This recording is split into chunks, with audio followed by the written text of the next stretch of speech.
calculated weather forecast through the TV, radio, and the internet.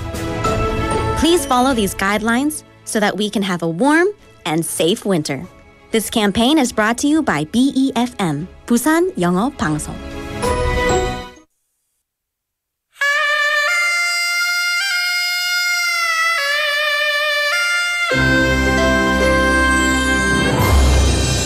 The time is now 7 o'clock.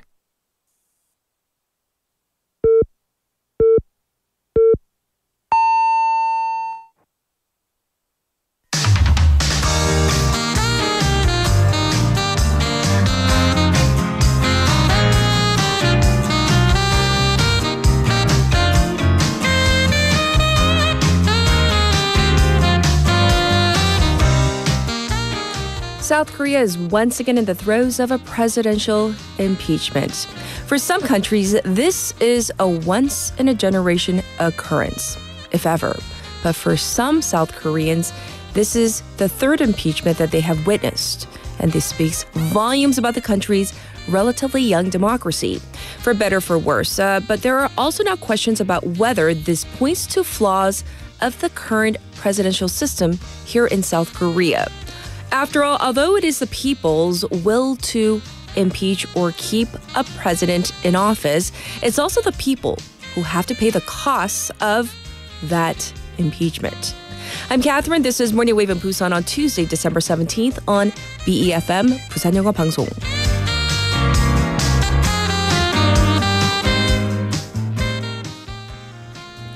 Good morning, Wavers. I hope you are all doing well.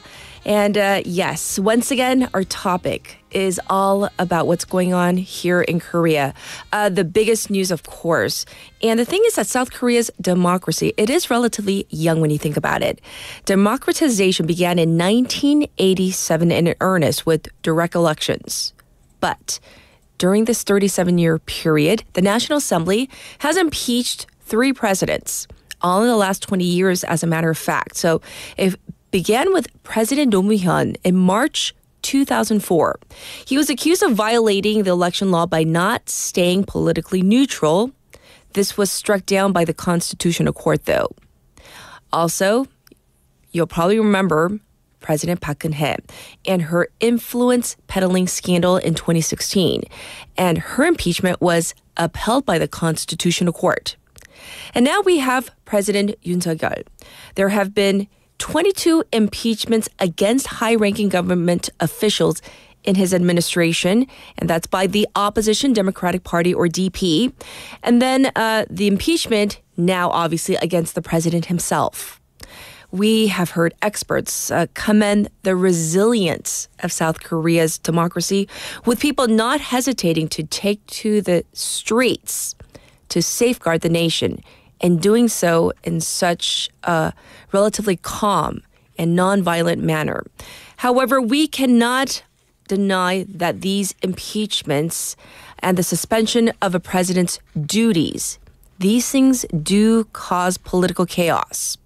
And many now point out that we may or we must face structural problems or issues that may exist in the presidential system as is. Even after the impeachment of ex-President Park Geun-hye, there have been discussions of changes, like a 4-year term with a possibility of re-election, of a second term, or, and then the whole runoff election for presidential elections, or 결선 투표제. But this involves amending the Constitution, so we're talking about 개헌. This is an issue that has been discussed time after time with every administration in the past decade or so, but it seems that the parties shift positions depending on who's in power. The polarization in politics, however, has made reforms all the more necessary, according to some experts. That's their opinion. So, will this third impeachment be an impetus to the long-awaited constitutional amendment into the presidential system? All we can do is wait and see, and we are going to bear witness to the whole process. Well, for now, though, for a text topic, kind of related, laws, rules, whether it's across the country, in your workplace or even in your home? What kind of laws or rules would you like to see changed or newly introduced? So once again, this is like across all facets of society. Once again, national laws, local laws, rules at the workplace, rules in your home. 자, 국가, 회사, 우리 집에도 다양한 법과 규칙이 있잖아요. 그래서 내가 바꾸거나 새로 만들고 싶은 법이나 규칙은 저 먼저 해도 되죠? Let me go first because I just have a couple. First of all, one of my pet peeves is drunk driving under the influence. This is my personal opinion. 저는 음주운전 처벌 강화했으면 그런 거. That's my opinion. Once again, not that of the station. That's just my personal opinion. In my house, there's a really hard, fast rule. 외박 금지. Meaning, no matter how late you come home, you got to come home. You got to sleep at home. That's been, unless it's like a trip and there is prior discussion or permission for the kiddies, no one is allowed to spend the night out. And that goes for adults and children alike. So that's just what we're talking about. And then, of course, was it yesterday? I think it was yesterday. Between my significant other, my roommate, and I, what's his is mine is mine. Those kinds of things as well. You can send in your messages to BFM's live stream live chat on YouTube. So go to the YouTube channel, type in BeFM or 부산영어방송, find our channel, click on subscribe, log in, and chat away with our other waivers. Also, on your phone, pound 9050 샵 9050. That's going to cost you 100 won. You can also reach me for free on Kakao Talk. So find our channel by typing in same thing, BeFM or 부산영어방송 to send in your messages. And the good thing about the Kakao Talk channel, you can send in your photos as well, according to the text topic or, sometimes some of you waivers send me these beautiful sunrise photos or, whatever, floats your boat. You can listen to us so many different ways. 90.5, 103.3 FM on the radio. That's if you're in the Busan area. Also, though, like I said, we are streaming live on YouTube. As we speak, you can watch again at your leisure. And we have 2 apps. We're available on the BeFM app. You download that for free as well. Search for BeFM, same thing there. And also the Patbang app. Looking ahead to our Tuesday morning, what do we have for you? We have Andrew with Sports Insider and Bonnie with The Health. For a special interview, you may have heard about this. Donald Trump, it seems, the president-elect, he's pushing for birthright citizenship for that to end. What exactly does this mean? And what does this entail? Is it possible to end this? We have so many questions. We're going to try to find out with our expert. That's coming up in hour number 2. And I'll be back with today's headlines.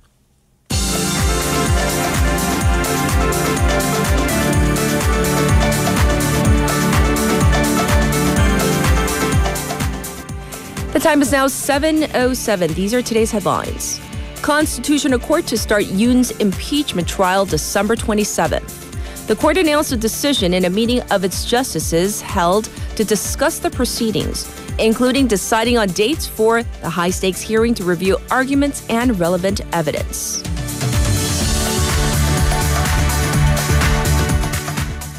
Yoon repeatedly ignores investigation summons. President Yoon Suk-yeol has repeatedly ignored summons from the CIO and the prosecution for questioning as a suspect on charges of insurrection and abuse of power connected to the martial law case.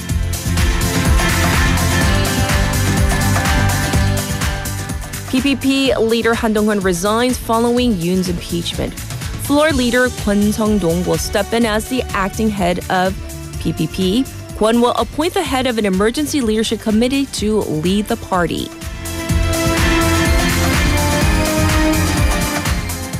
"200 Russian and North Korean troops reportedly killed in combat."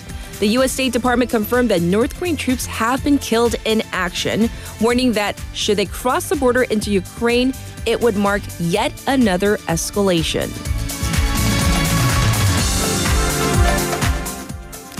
Trump's transition team seeks to cut EV support. The proposals represent a departure from the Joe Biden administration's policy as Donald Trump vowed on the stump to ease regulations on fossil fuel cars and roll back Biden's EV mandate. And these are today's headlines.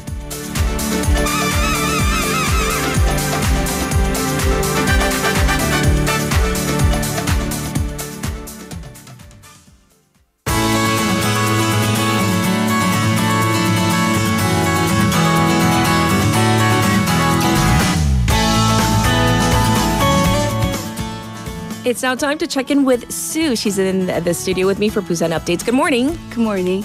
Hey, so before we jump into our updates, let's talk about our text topic. So do you have something that you would like to change, whether it's a law or a rule? What would you say?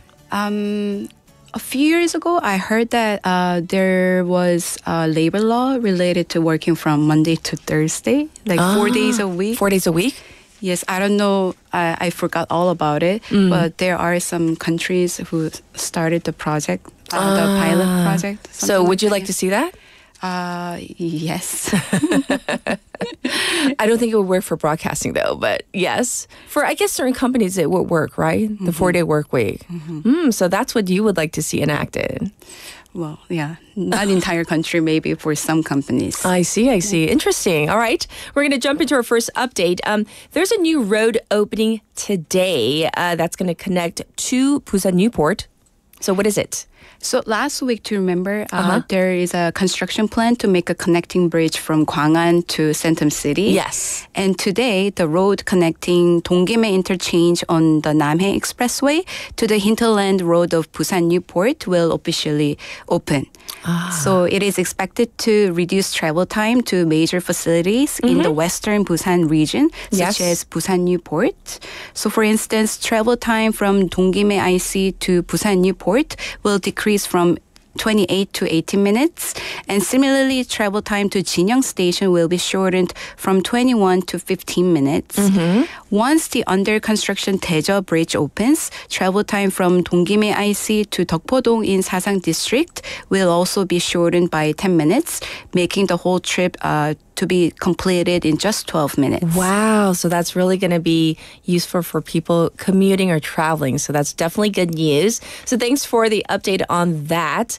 Next up, let's talk about key issues for Busan Global Hub City Special Act, and the KDB Industrial Bank headquarters relocation. So all of these important issues that we have talked about previously on our program, they're facing some setbacks, correct? Yes. So these projects are crucial for the city's development, but they have stalled due to opposition from the Democratic Party of Korea and the current president's duty suspension. So the momentum has been lost, and in the worst case scenario, both initiatives may collapse entirely. That is not good for our city. So let's remind our listeners of what these projects are. What are some of the details? Yes. So Busan Global Hub City Special Act. This bill aims to make Busan a southern region hub by designating free trade areas and financial zones and attracting investment in digital mobility and eco-friendly sectors. And KDB Industrial Bank headquarters relocation.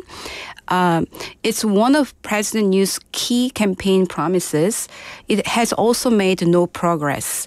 It is due to opposition from the Democratic Party, and they've been opposing changes to the Industrial Bank Act. Right. And I do remember we had news regarding Mayor Park Hyung-jun. He was protesting, right? So can you give us a little bit more information? Yes. So despite his protest and support from the ruling party lawmakers, the Democratic Party insists on reviewing the bill alongside other regional special acts. I see. So efforts by Busan City and civic groups to push for these projects have failed to advance in the National Assembly for 3 years.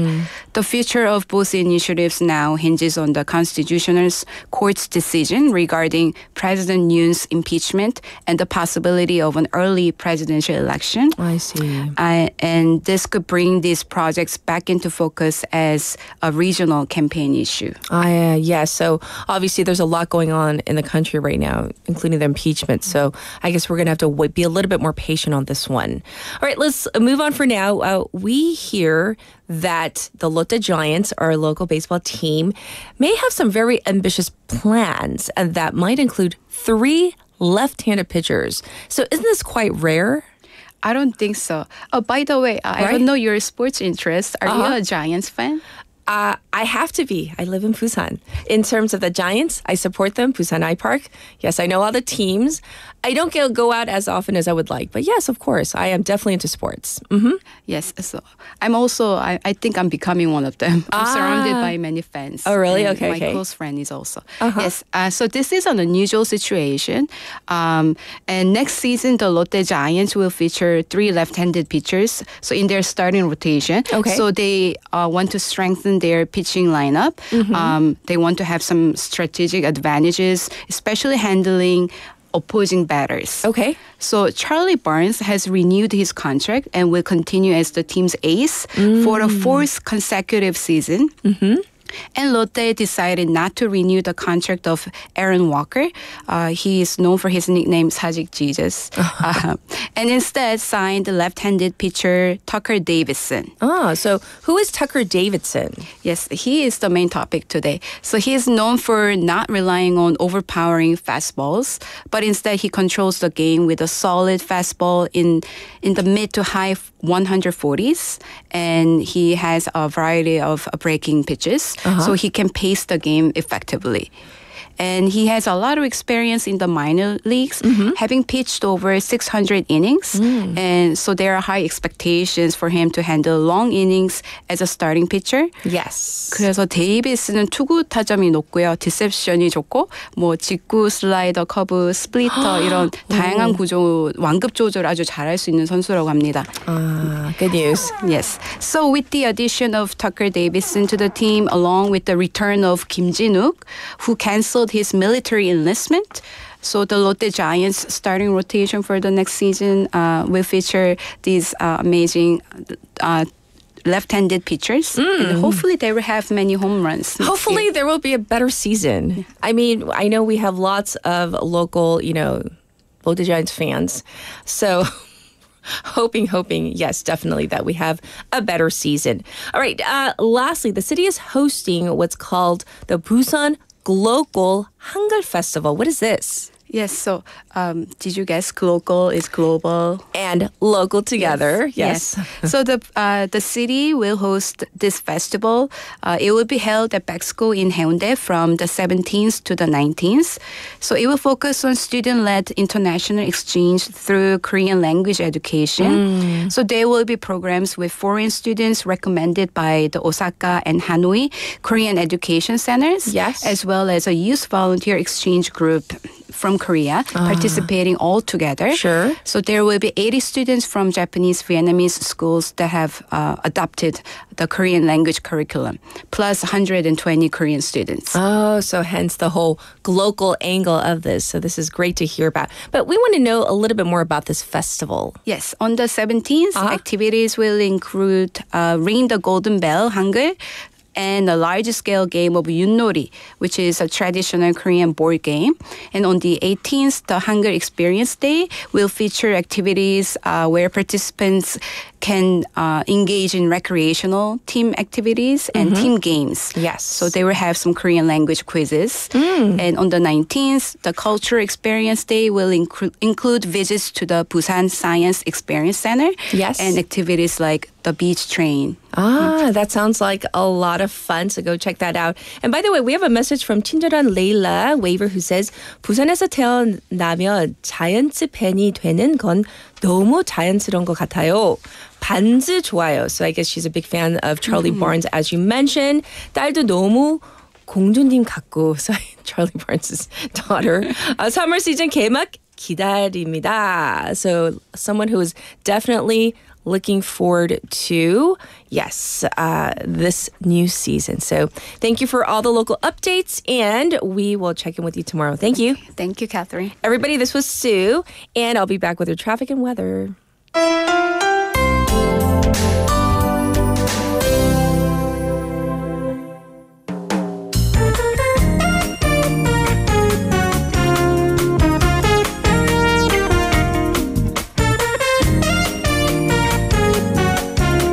네. now time for our traffic and weather. There's a lot going on in the studio right now. So in terms of traffic, there is congestion on the Dongso overpass from Bomnekor ramp to the old Gaegum tollgate. Also, it is backed up on the Luno Samsung-daedo from Myeongji underpass to Shinho bridge. There's also traffic on Nakdong-Namno from Myeongji to Ulsukdo in that direction. It is currently 3 degrees Celsius here in Centum under clear skies. The daytime high will go up to 9, so slightly, a smidgen warmer than yesterday. There is a dry weather special alert in place still over Busan. Looking at the weather across the country, in Jeju, parts of Jeju, parts of Chungnam, and Jeolla, those 3 areas are expected to see snow or rain from tonight, up to 10 centimeters. And Ulleungdo and Dokdo, they are forecast to get up to 30 centimeters of snow. This was your traffic and weather.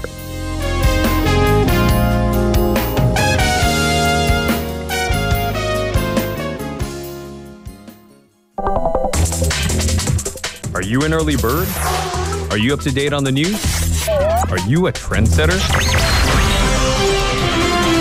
For all of the biggest issues from Busan to the world and useful information you need, right here on Morning Wave in Busan.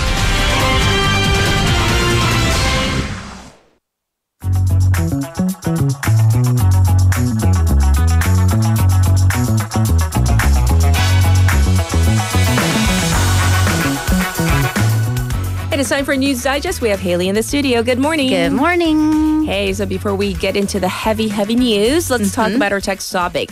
Rules, laws that you want to see change. Oh, what is that, Haley? I have a list that I will now dramatically unroll. Okay, so what do you have for us? Okay, number 1, for the general public, you have to stop at a crosswalk. If you're in a car and I'm a pedestrian, if we collide and I will lose, pounding the table. You have to stop at a crosswalk. I don't care if there's no light. Yes. By the way, there is a law, so I don't know why you don't. But and then also, it's kind of it's an etiquette thing. If I let you in and I didn't have to, because you were acting like I can't say that word, but you're acting like like we're talking about driving. Yeah. Okay. If you're driving and you are acting like a donkeys behind, yes, and I let you in, you have to at least turn on the emergency blinkers, 비상등, and thank me.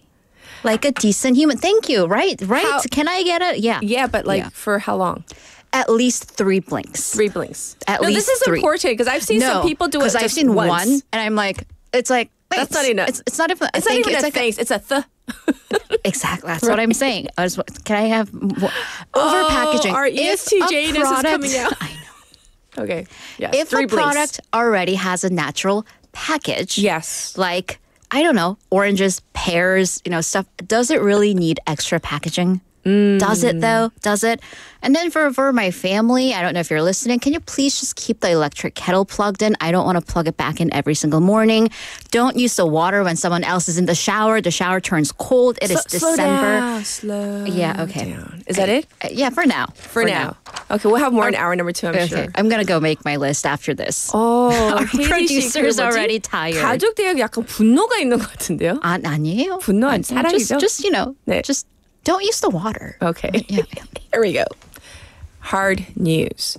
The Constitutional Court yesterday held its first hearing on President Yoon Suk-yeol's impeachment case. So what happened yesterday? Right. So it was the first meeting, rather than a hearing, that was held yesterday. And the justices settled on some details, including a schedule for the hearings moving forward.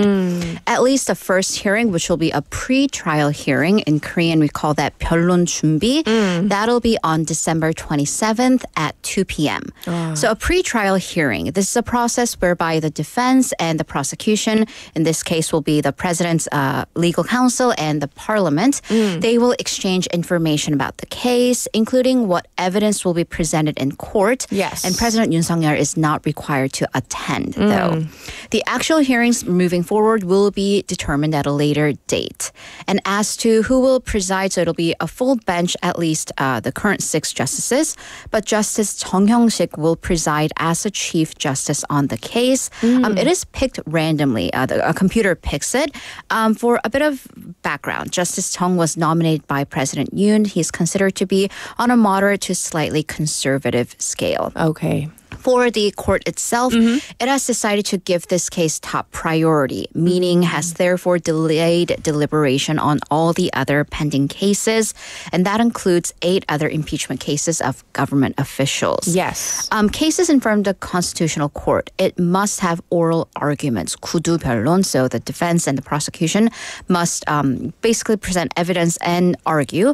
In the cases like the defense versus prosecution, once again, this is the president versus the National Assembly. Sure. So in the ex-president Park Geun-hye's case, the last impeachment case, there were 17 oral arguments with 2 to 3 hearings per week. So the Constitutional Court will be quite busy. Yes. So that's what happened yesterday. The experts have been weighing in on how the justices might fall on this very important issue. Right. So, of course, at this point, it's all speculation. Yes. And it's based on what we've heard or what we've reported on. And keep in mind, so there is a bit of a bias in ways that we haven't really heard from President Yoon Suk-yeol's side. So we're hearing from the parliament and the opposite side. But many experts, at least for the time being, say that there's a likelihood that the court may accept or uphold the impeachment.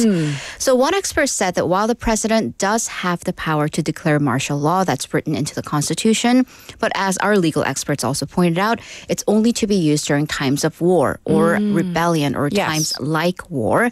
And since it really wasn't, where we're not at war, that may be an argument against President Yoon.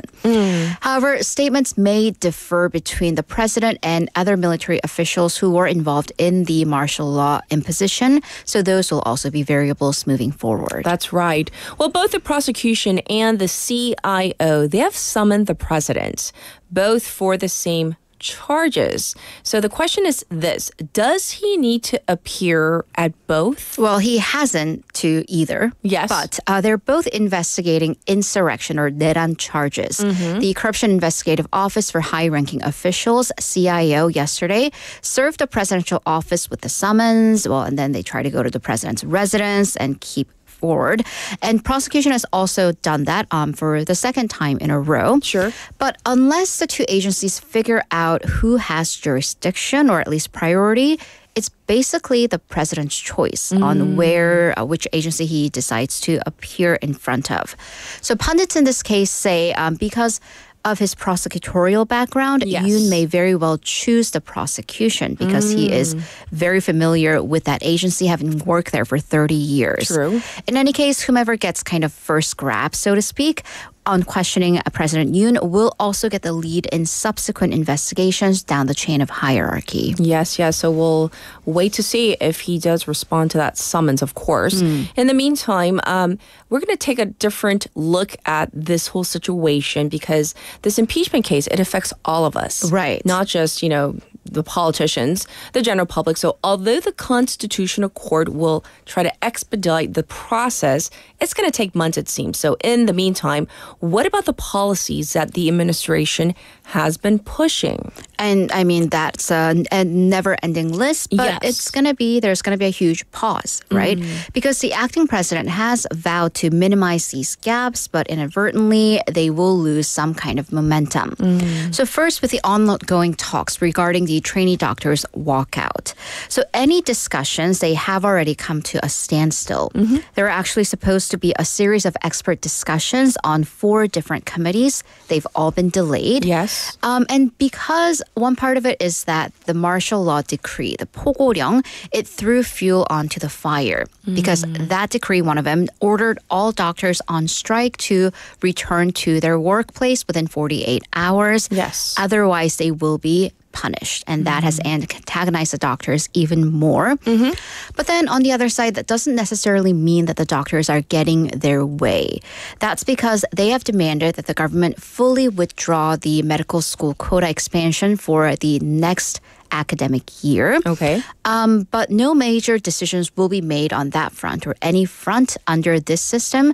And the time is definitely ticking towards the new school year. Sure. So for reference, registration, not applications, but registrations began yesterday for applicants who haven't accepted on early admissions. I see. So everything is up in the air, it seems. And the government has pushed for reforms also in the national pension and labor sectors, too. Right. So the government government back in September presented these pension reforms to raise the pension not pay out, but pay in, how much we pay into the pension in phases. But that requires a revision of the National Pension Act, which requires bipartisan agreement in the parliament. Well, we're not getting that anytime soon. Yes. And, and for labor, the president has pledged to implement the flexible 52-hour per week work week system. That was his pledge, but that also is now going to take a back seat. There's also this offshore drilling, 시추, to look for natural gas reservoirs off the East Sea. That's actually starting right now. The ship to do that is currently docked at Busan port, and it'll start drilling this week. Okay. So phase 1, the first phase is paid for by the Petroleum Corporation. However, moving forward, where the budget will come from, who will be in charge of that, that's once again up in the air. Yes. So that's where we are in terms of the impeachment, the big story, and all the ramifications thus far. Well, now though, we're going to go to Syria, where the search is on for the longtime autocratic ruler's wealth. So much wealth, where is so it? Much money, and also where is it hidden away? So the Assad regime, which is father and son, they ruled Syria for 50 years, and they lived in opulence. So Assad fled the country last week, and at that point, the presidential mansion was basically torn open. We got a glimpse into what kind of luxury the family was living in. So we're talking about a huge garage filled with supercars, basically name the brand, there is one. Okay. Designer bags, clothing, artwork, furniture, and so on. But this is only a tip of the iceberg. Because the U.S. State Department back in 2022 estimated the family's net worth to be about 1 to 2 billion won. And 1 to $2 billion, right, which is much more. And that's a big gap. That's a double. But the reason that we're not certain is because, well, as many dictators do, their assets are hidden away under different names, different accounts, real estate portfolios, and also Assad's wife, Asma al-Assad, she worked at JP Morgan. So she is skilled at financing. She knows. Allegedly. Right. So just on the list of assets that we do know they own, a skyscraper appraised at, now we're on Korean won, 32 billion won in Moscow. A private jet in Dubai, real estate in France worth about 129 billion won, a hotel in Vienna. So the list goes on. So right now, the international community, headed by some human rights lawyers, they have set off to find these assets, and the goal is to return the money to the people of Syria.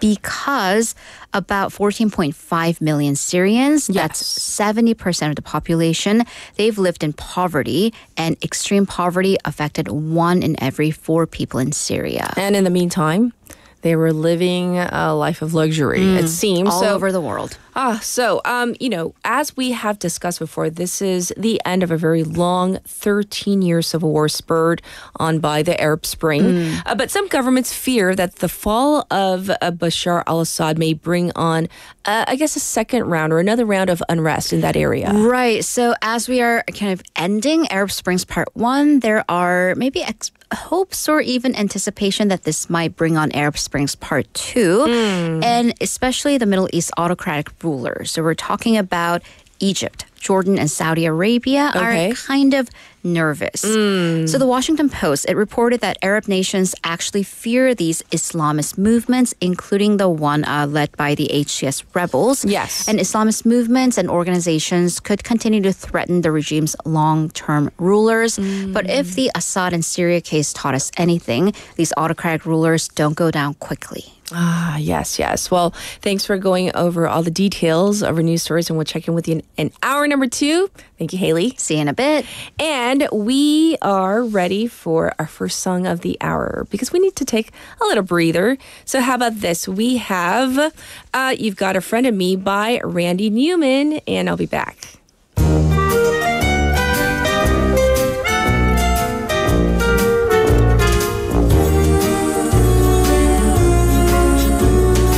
You've got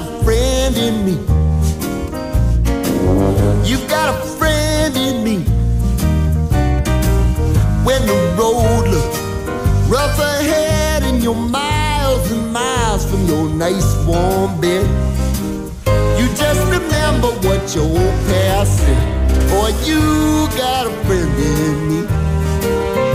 Yeah, you got a friend in me.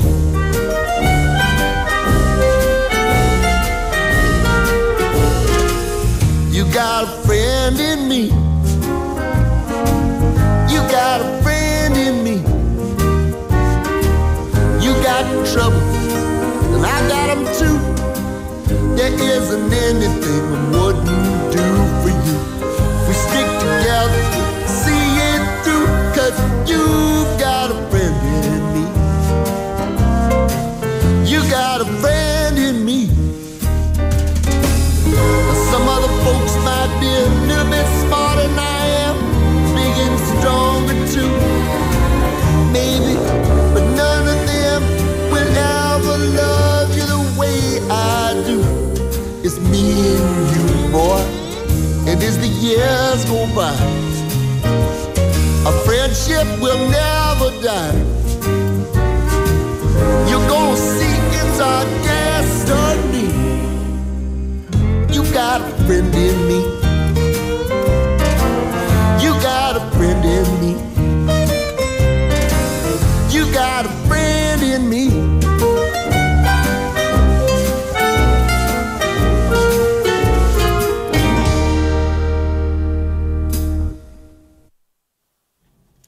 All right, everybody, welcome back. So for our text topic today, we're talking about like different laws, rules across whether it's the country, your workplace, or in your home, things that you would like to change or newly introduce.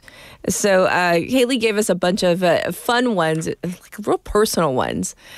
And for Haley's family, just leave it in. She wants her hot water. The kettle, leave it in for her, please. Other messages that have come in. Benny, very, very active this morning, saying, I want to introduce a law that our neighborhood needs to apply to take care of our mental health for at least 2 weeks to a month when someone is depressed. Aw. So looking out for the mental health of your entire neighborhood, that's pretty amazing. And I love this one. He just sent another one. I got to read this one. He sent multiple in today. He says, I also want a law that prevents cheating partners, which is anti-cheating lovers law. 그러니까 바람 금지 법이라고 해야 되나요?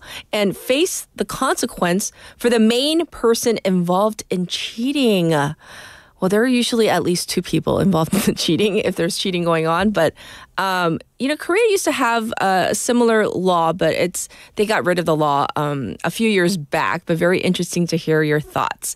But now let's get to Cat's Pick for today.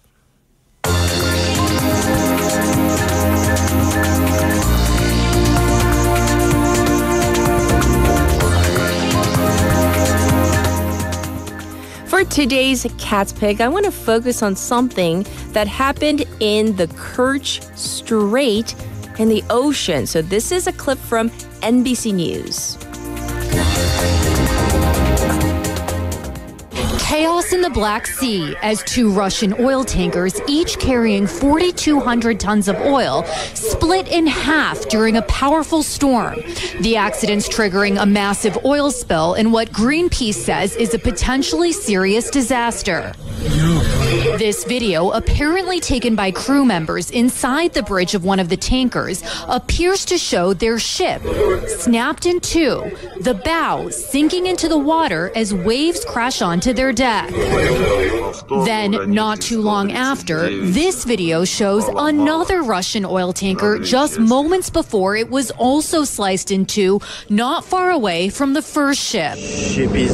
According to Russian authorities, at least one person was killed, but 13 other crew members were evacuated. Part of the ship ultimately getting stuck in shallow water around 260 feet away from shore. Tonight, Russian news agencies reporting the search continues for 4 people unaccounted for in the icy waters and that crew action during bad weather conditions caused the accidents. So, as you heard in that clip, not one, but 2 ships actually split, literally like in half, and lots of oil spillage. This spill could become one of the largest environmental disasters to affect the region in recent years. So not good for, of course, the crew members, but also the environment. Terrible, terrible. This was Cat's Pick for today.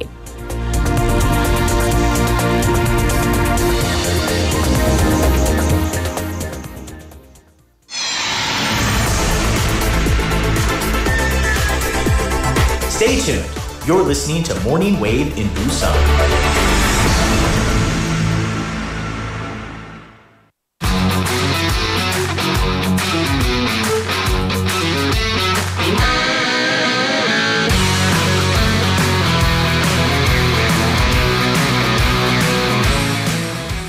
It is now time for Sports Insider, which means Andrew's here. Can I judge you? No, just, because okay, let me just back so up you're just aware, a little just bit. so you're aware, I judge you more than anybody else. Oh yes, you do. We Yeah. judge each other all the time. For sure. Yes, Kabujago Waiver said she would like to see a no judgment day. No judgment, no matter what you wear, how you talk and what you do. And I replied to her saying that might be. I like the idea. But it might be difficult because, like, I'm so It walks judgy like with a duck my and husband. it talks like a duck. I'm going to call it a duck. Yes. How can I not go a day without being judgmental towards my roommate? That's so difficult. Well, if you have nothing nice to say, make sure everybody hears it. Yes, of course. On the mic. All over the world. Hey, Exactly. so if there's a rule or a law that you could change or newly implement, what would it be? So it could be something like really serious. Like I said earlier, I think drunk drivers, not just in Korea, but just like all around the world, there should be stiffer punishment. Like that's just a pet peeve of mine. I feel like there's no excuse. Yeah. Also, I'm behind that 100%. Yes. In this country, scooter drivers on the sidewalk. Oh, strict. Gone. You Gone. lose your license. Oh. Yeah. Like zero tolerance. for Zero that. tolerance. Okay. It'll stop it immediately. What about like in your house? In your Driving home? my scooter in my house? No. Oh my what kind of goodness, rule what's going on here? would you like to implement or see? Andrew is king? No, it's instead of it taking 4 or 5 times to tell my kids to do something, Just once? 2. I'll go with 2. Yeah, give them a 2. second chance. Okay, 2 is good. Before the wrath of dad comes down on them. And why is that? I think kids have selective hearing. Yeah. Well, and the second child even more so. Yeah, because you say like, if you say, hey guys, ice cream time, you know you don't have to say it like 4 my times. Goodness. Right. Yeah, they're jumping over you. Yeah, as soon as you're, They're already there, in right. the fridge. Right. Yeah, no, I would say, like, in this country, maybe not zero tolerance, but like The scooter. yeah, just, and that doesn't mean delivery personnel. This means like there's a lot of other people who use that as their delivery highway. Yeah. Leslie has a message for you. All right. Before you even mention Tottenham, a win is a win. Even before we get into it. Oh my, Leslie, here's my opening line. We talk about them when they disappoint us, and it's only fair we praise them when they bring us a smile. And we're going to get to a clip right now. Okay. It into Maddison. Oh, what a goal from Spurs. James Maddison finishes it. But my word, Jet Spence made it. It runs all the way through to Heung-min Son, and Spurs strike again. Forward and Son breaking in behind. He loves space like this. Son in, and Solanke's there, and so's Kulusevski. And they have blown Southampton away in just under 14 minutes. Still Son with options arriving, including Pat Matasar. It's 4. Son bends it. Oh, and it will hold up for Maddison. James Maddison has scored again. And mind you, this was just in the first half. Yeah, Wasn't it? 3 of them were in the first 15 minutes, It's 14 like- minutes. It was just like bam, bam, bam. Yeah, I woke up in the morning, and it's one of those ones where I looked at my phone to check the scores. Not so much that I care about how they did. It's my fantasy soccer team to see how I did. Yes. And I did one of these. Like, What is that? I thought the game was over because I Yeah. woke up, but not that early, but to watch the first half. Enough, yeah. I woke up and I was just like, oh, is it almost over? I'm like, wait, we're still in the first half? Yeah, did it start at 2:30? Like, what's going on? Yeah, I don't know. Or did it start at like that At time? a Yeah, weird for time, sure. right. Exactly. So, yeah, so obviously you can hear from the clip that Tottenham Hotspur delivered a stunning performance, defeating Southampton 5-0 at St. Mary's Stadium. So that's the other thing. It wasn't even at their home stadium. It was away. at Southampton, which you saw fans leaving at halftime which is rough. Yes. Rough for sure. And then in the second half, Southampton attempted a rally, remained goalless. It wasn't really great for them. So the defeat leaves Southampton at the bottom of the league with just 5 points. While Spurs climbed to 10th place and only 5 points out of the top 4. I think that's a big thing to say here, that because if you look at the table, you think, wow, 10th, but really they're not it's far all really from, clustered and they're close. not far from the pack. Yeah. For sure. Yes, and also very huge for the man that we see on our screen right now. If you're watching on our YouTube channel, yes, Sunny Son Heung-min. Yeah, definitely. Breaking a Spurs record. Yeah, so he became the Spurs all-time leader in Premier League assists with a total of 68. Now, he achieved this milestone because he had 2 of them on goals 4 and 5 at St. Mary's Stadium.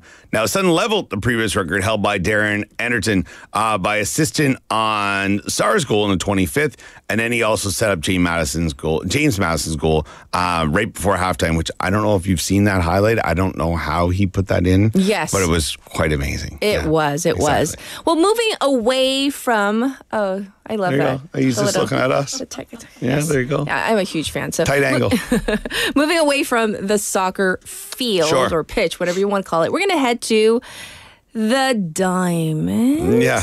Not diamond, like baseball, right? Baseball? Yeah, in December. Baseball. Yeah, so we're going to talk about the Lotte Giants. So the Lotte Giants finalized their foreign player roster for the upcoming season. Now, left-handed pitcher Charlie Barnes will return for his 4th KBO season on a $1.5 million contract, which includes a $1.35 in salary and then also some signing bonus and performance bonuses on top of that. Now, in 2024, Barnes posted a 9-6 record, which I would say, because I'm kind of followed the team a little more than other people, maybe we'll say. I didn't know how I wanted to put that. Yeah. Are you a little It is early. No, but I'd say he also had, he got a bit shafted in the sense where there were plenty of games where he left the game and they were winning. Yes. And then, he didn't end up getting a win or a loss, but it was still probably should have been a win. Which is, the story of the Lotte Giants season. So it'd be nice to have him back, and then also hopefully he can start out on the right foot. Joining Barnes in the rotation is left-hander Tucker Davidson, who will replace Aaron Wilkinson, which I was really surprised because, I don't know, he must have had some offers in other places because I actually thought they both might be back. Okay. But, that's not the case.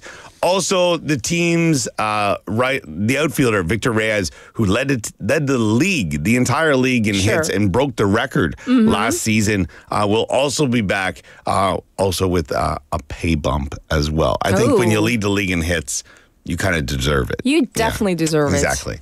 And you know what? Fingers crossed. Yeah, I think, all our fingers, toes, whatever we can cross, everything. We need it. Because 2025, spring season. Yeah. But we're always optimistic. And it'd be, I got to double check, but it might be their last season at that Sagic because they're building a new stadium. Indeed. Yeah, so I'll have to double check on that. All right. What's our next item? Sports item. Yeah, so this one's kind of a little bit of a week old, but there's some new details coming out about this. So kind of wanted to bring this to light now. In a groundbreaking announcement, Caitlin Clark has been named the Time Magazine Athlete of the Year for 2024. Now, I don't know your opinion on this. I don't think there's anything wrong with this. I think she definitely, I don't want to call her a trailblazer or trendsetter because that's kind of she got people flocking to watch the games. There you go. We're on the same page. I mean, you'd like her or dislike her. You can't deny that fact. Yeah, so the 22-year-old, basketball star from Iowa who, had the NCAA championship and then was taken first overall by the Indiana Fever. She set tons of records, assists in a game, total assists in a season for a rookie. Now, her performance helped the Fever reach the playoffs for the first time since 2016 and then earning her Rookie of the Year honors where some people said maybe no, but she also did get the snub from the U.S. Olympic team, which actually with that one, I think it would have been better because it would have brought more eyes to the game. Yes. But I'm okay with that. I was okay with that too. That's fine. It was like eyebrows raised, but I was like, you know what? There are veterans. 100%. Right. So I was okay with that. It might have been good for Basketball USA I or agree. USA Basketball I to agree. take her along. But anyway, Yeah. Now Clark's impact extended beyond the court as she significantly boosted viewership, which you had already mentioned. Yes. And not just viewership, but attendance. At the games. People paying for the tickets. It was like packed. It was everywhere she went. Yes. You know, there was the Caitlin Clark show, if you want to put it like that. Now, reflecting on her achievements, she expressed her desire to inspire future generations of athletes. Now, her recognition as Times Athlete of the Year highlights her remarkable influence on sport and culture. Yes, yes. And, you know, not everybody likes her. Even Leslie commented. I already knew.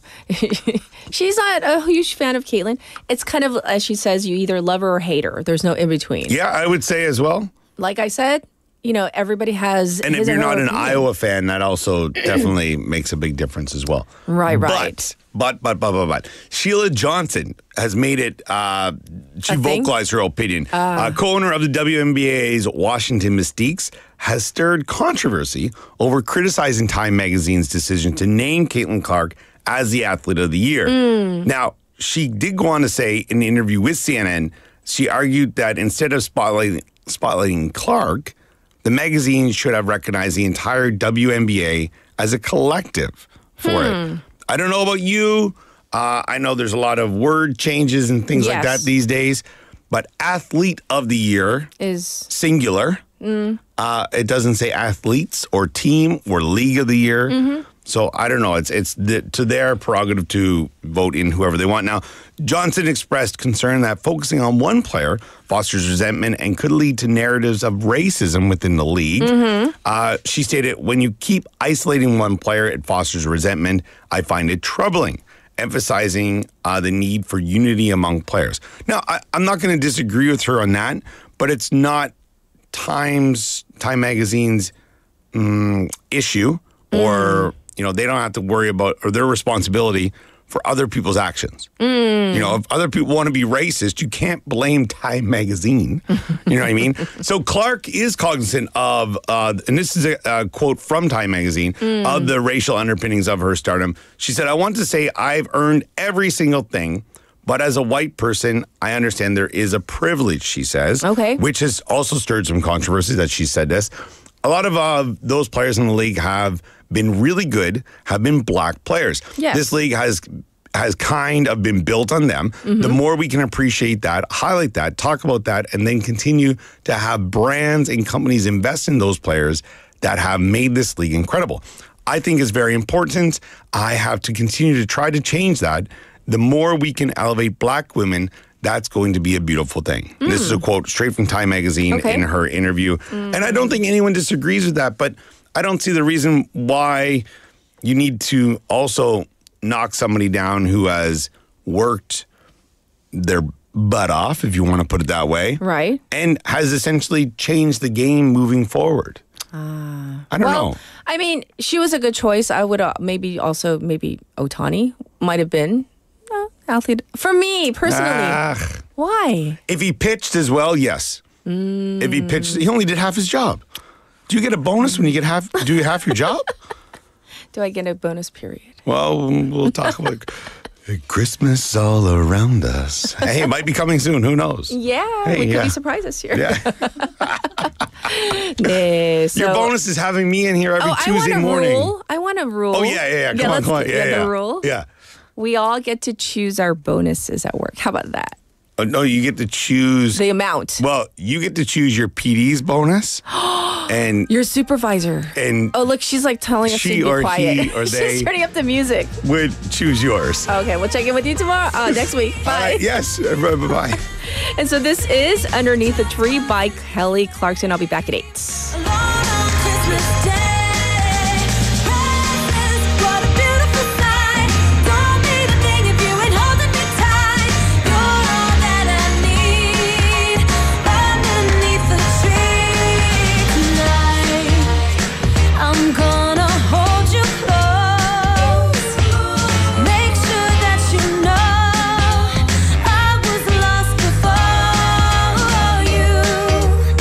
Christmas was cold.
one day everything changed. You're all I need.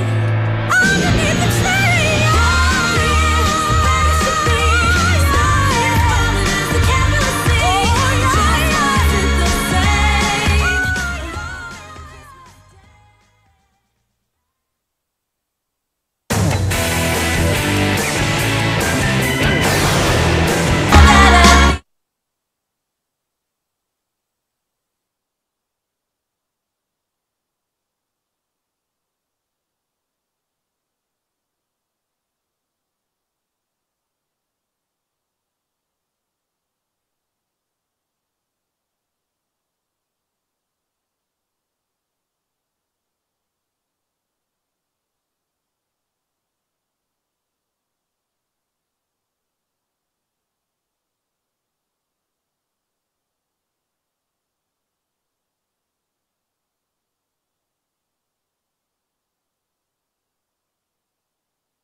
가 됩니다.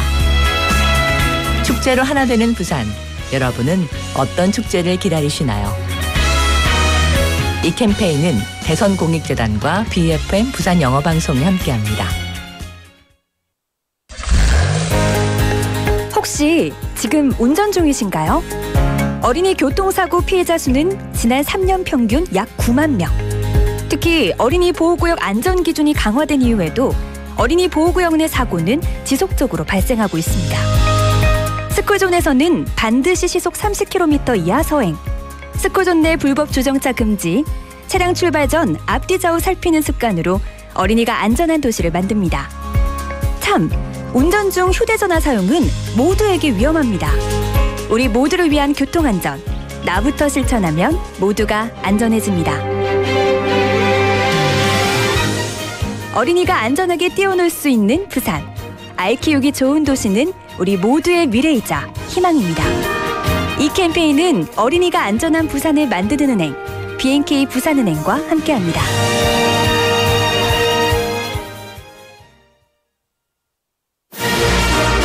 We are the firefighter duo.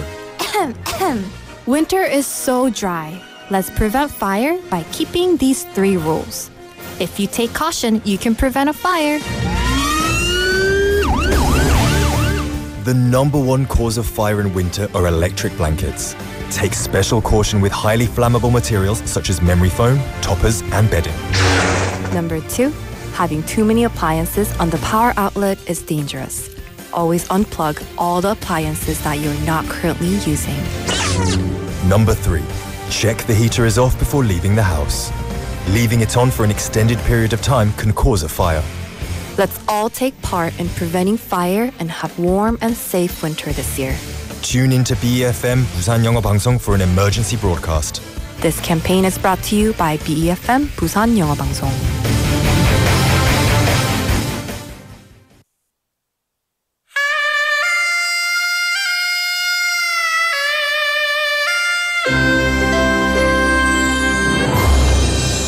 The time is now 8 o'clock.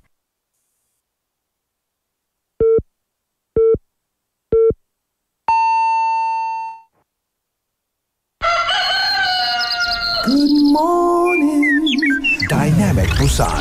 Yeah, you're waking up. Time to shake it up. Tell the world good morning and find out what's going on. Well, hi there, folks. There's everything from comedy to lively chat to music. Broadcasting from a room about the size of your closet. All calls are recorded. What show is this? Live from Korea's dynamic city, this is Morning Wave in Busan. I'm sorry, who'd you say you were?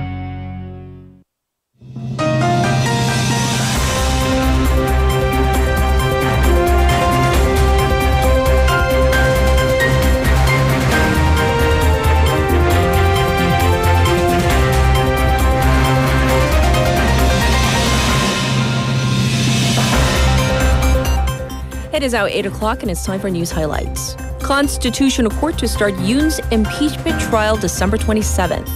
The Constitutional Court said yesterday it will hold its first preparatory hearing on the parliamentary impeachment of President Yoon Suk-yeol at 2 p.m. on December 27th. The court announced the decision in a meeting of its justices held to discuss the proceedings, including deciding on dates for the high-stakes hearing to review arguments and relevant evidence. The court said it is in the process of delivering a copy of the request for adjudication for Yoon's impeachment to him and requesting his response. Yoon is not required to make a response.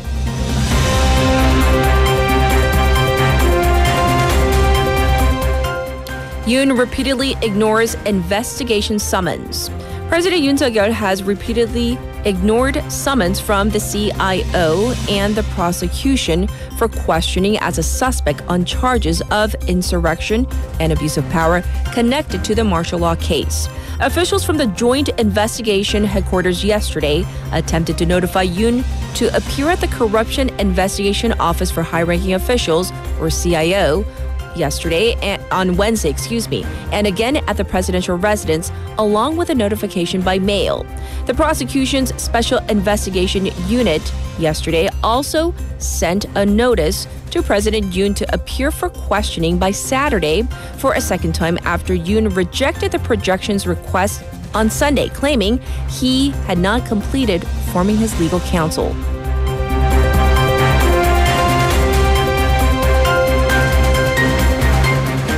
PPP leader Han Dong-hoon resigns following Yoon's impeachment. Ruling People Power Party or PPP chair Han Dong-hoon announced he is stepping down from his position amid the party's growing internal conflict following President Yoon's impeachment. Han had initially vowed to continue his duties but appears to have shifted his stance amid mounting pressure to step down after all 5 elected members of the PPP's Supreme Council stepped down. Floor leader Kwon Sung-dong will step in as the acting head of the PPP. Kwon will appoint the head of an emergency leadership committee to lead the party.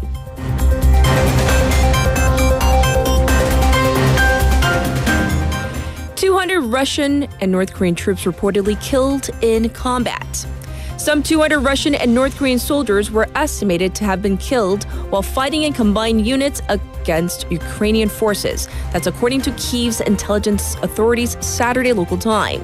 The Defense Intelligence of Ukraine, DIU, said that North Korean soldiers have been mobilized for assault operations as part of combined units of Russia's Marine Corps and airborne troops and suffered irreversible losses from Ukraine's attacks. The U.S. State Department confirmed that North Korean troops have been killed in action, warning that should they cross the border into Ukraine, it would mark yet another escalation.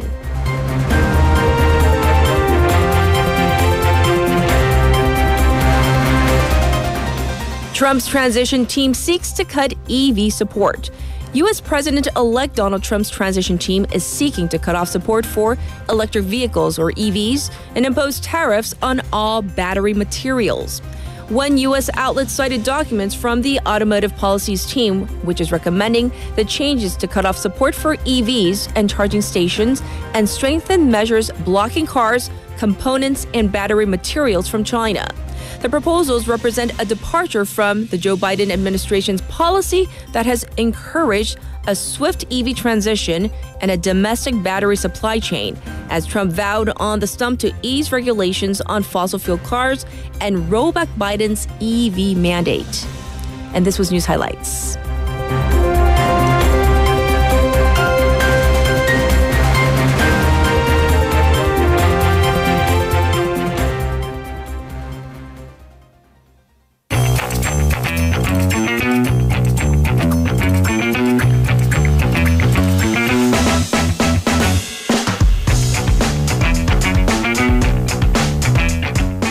It's time for Wagga Wagga. Haley's back. Hello, hello. So I'm going to read a few more messages from our waivers regarding our text topic. By the way, if you're joining us now, we're talking about rules, laws, things that you would like to implement or just make up or change. Just personal ones, right? So we have Hyusuk Waiver who says, good morning. How great it would be for my family members to take turns cooking. Ooh. That's a good one. I like that rule. take turns cooking. And then I thought about it and I was like, do I really want I know. I was to going to say, eat? Do I really? I mean, who's that rule for? I don't really? know. Who does it benefit? I don't know. Because I actually don't mind the cooking aspect. I just hate the cleaning. Have them clean. Yes, Yeah. and they do though. I complain and I make fun of my family all the time, but they're pretty good. I mean, I do the cooking, but they set the table, they clear the table, they wash the dishes, they put them in the division of chores. Yes, Yeah. division of labor. It's a must. Right. Do you have any more? Do you have a new scroll? I've got mail. Sorry. Oh God. Just have I'm to. sorry. I know. Okay. I know. Okay. So all right. So we as a civic society, can we Yes. please open doors for people, or at least not shut them in their faces when they're literally behind you? 문 열어주는 거요. 문 열어주기. But I also don't want to like shuffle when I'm like 10 meters out, because you're still holding the door open. So let's social consensus. How about 3 meters? 3 meters. 3m까지는 문 잡아주기. 그리고 Drift Monkey earlier, he said 2. Two I blinks, know. not 3 blinks. Don't think I wasn't reading your message. Fine, Right. 2's fine, but just 1 or One like is a little half. abbreviated. That's Yeah. too short. Okay. Our what producer else? said she said 커피를 드세요. 이게 피곤하시면 Why? Why? she keeps writing whenever I come on. She's like 피곤하다. 피곤하다. She's so tired. I'm like 그러면은 일찍 Okay. 주무세요. What's your next rule? All right. Return things on time. Library books, that book that I've been waiting since November 27th, because I think that's Haley's when the talking book to was me. due. When the book was due was No. Oh, I gave you that book. That's yours. Oh, no. I don't care. I've read it. No, library books. Okay, I've been library books. waiting for that book. 밝은 밤 by 최은영 작가. You, whose 빨리 book was due 돌려주세요. on 헤일리 November 씨 27th. 화났어요. 네. Wear slippers at home, common sense. Last one. If you have a compact car, which is Yes. great, they're so eco-friendly, but can you please not park them so far behind? So I think, oh my God, there's a spot. And I go, and there isn't. I'm just saying. 아니 I mean, 어떻게 하라고 차 그 바퀴가 거의 아니 조금 앞으로 나오라고. 아니 조금 앞으로 스탑을까지 가면요. 나오라고. I am 진짜. advocating on behalf of all you small car drivers. I mean, I love you small car drivers, but like, Yes. yeah. Anyways. Oh, I have a rule. Oh, yeah? Can we not? Oh, this is bad. This is going to make me sound like a meanie. Okay, a rule. If you're like a real beginner driver, 진짜 왕초보 운전, like practice a little more before you come out on the road. I'm just saying. That was a nice way of putting it, though. I said it real nicely. Yeah, you did. But our producer was giving us like massive thumbs down. I mean, I'm just saying. And once again, I'm the just saying. offer to put a mic on you is a standing offer. I'm just saying. Okay, let's jump into our first Woggle story. Given what's been going on in Korea, most politicians and elected officials, they are laying low, it seems, but there are always exceptions to this rule. Aren't there always? Yes. So most public officials, they have canceled business trips, especially international business trips, which are always taxpayer funded. Yes. And even some end of the year celebrations. Except for a group of county council members, actually all of them from Uryong, who have gone on an overseas trip. So maybe you might be wondering, benefit of the doubt, well, Haley, they could have left before martial law. They didn't. All 10 members of the county council and 6 employees of the council, they went on a trip to Osaka and Tokyo for 5 days, and the trip began right after the first impeachment vote. Yes. Of the 10 council members, 5 of them belong to the People Power Party. The ruling party has notified all local council committees to refrain from trips and also called everyone who was already overseas to come back. This is, by the way, in stark contrast to Gyeongnam's provincial council canceling all overseas trips altogether. Yes. And so was this an essential trip is the big question. Right. You could also have a second benefit of the doubt. Well, maybe this was necessary. I'll let you be the judge. The purpose, as stipulated in the trip's plan submitted to the council, visiting an artificial island and coastal parks. Okay, but keep in mind, Uryong is a landlocked county. There are no oceans. Along with well-known tourist attractions and several shopping malls in Japan.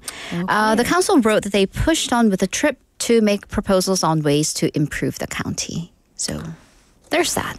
Okay, I mean, I'm not going to comment, but There were all sorts of comments online, I'm sure. Oh, that there do were. us justice. Yes. And people will seemingly do anything for a free trip. Free trip, apparently, right? It's not free for us, though. Yes, because that's taxpayer money. Mm-hmm. I'm just saying. All right. Well, speaking of comments online, it seems like people will do anything, unlike us, anything for likes, right? Mm-hmm. Including bullying and hurting others. I mean, do whatever you want. Yes. Put chocolate on your face or draw, your eyeliner with charcoal. I don't care. But when you start to hurt other people, Yes. that's a line that should never be crossed. But YouTubers and other online streamers are reportedly bullying homeless people. So according to reports that interviewed homeless people at Seoul Station, which is a major site, they say these streamers began coming to the station starting in June with their cameras. Started with one particular figure, and we won't say his name to give him even more attention, unneeded, but he would broadcast harmful contents like self-harm. There was even a report suspected arson on one of his videos, and bullying many others in vulnerable positions. He's been banned permanently on YouTube, but he's taken his contents elsewhere.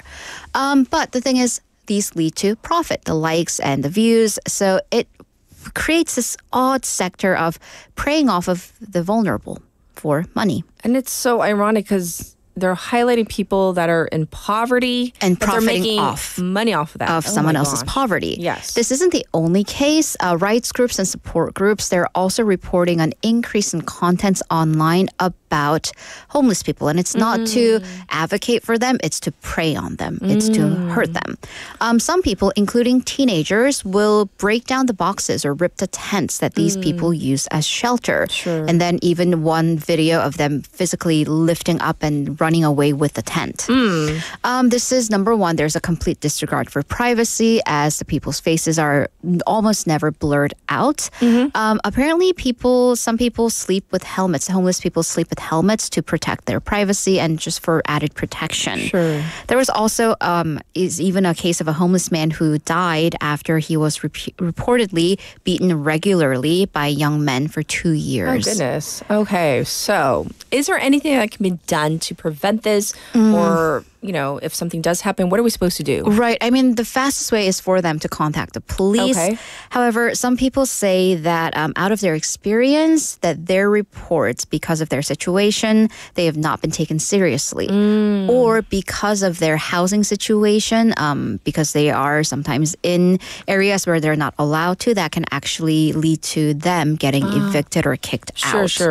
Activists point out that, district offices and governments, they do have to intervene, but they almost never do. So activists, this is their side, they say being homeless is a state of not having a home. It's not a crime in and of itself. Of course, others argue if you are in an area that you're not permitted to do, that does break the law.